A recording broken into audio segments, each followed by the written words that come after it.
Goeiedag, Abuti. Sê hallo vir die kinders. Sanibona bantwana. Vandag leer ons hoe om te sê my broer, my suster, my ma, my pa, my hond en my kat. Is julle reg? Ja! Abuti, hoe sê 'n mens my pa in isiZulu? Ubaba wami.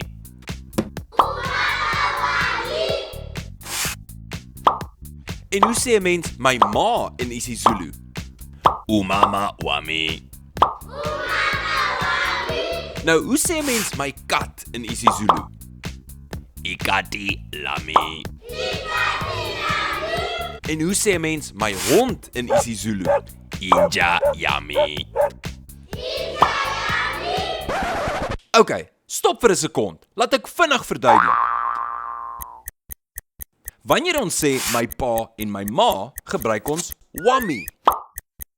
Hierdie wami beteken eintlik van my. Pa van my, ma van my.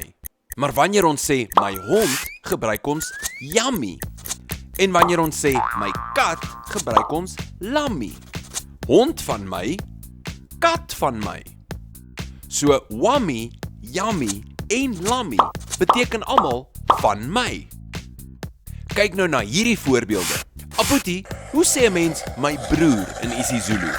Umfowethu. En my suster in isiZulu? Udadewethu. Okay, stop vir 'n sekond. Laat ek nog so bietjie verduidelik. Het julle agtergekom dat ons nie wami, yummy of lammy gebruik om te sê my broer of my suster nie? Dit is omdat in hierdie konteks beteken hierdie toe ons sin. So jy sê eintlik ons broer en ons suster. En nou verstaan jy 'n bietjie beter hoe om te sê iets is myne in isiZulu. Totsiens, Abuti. Salani kahle.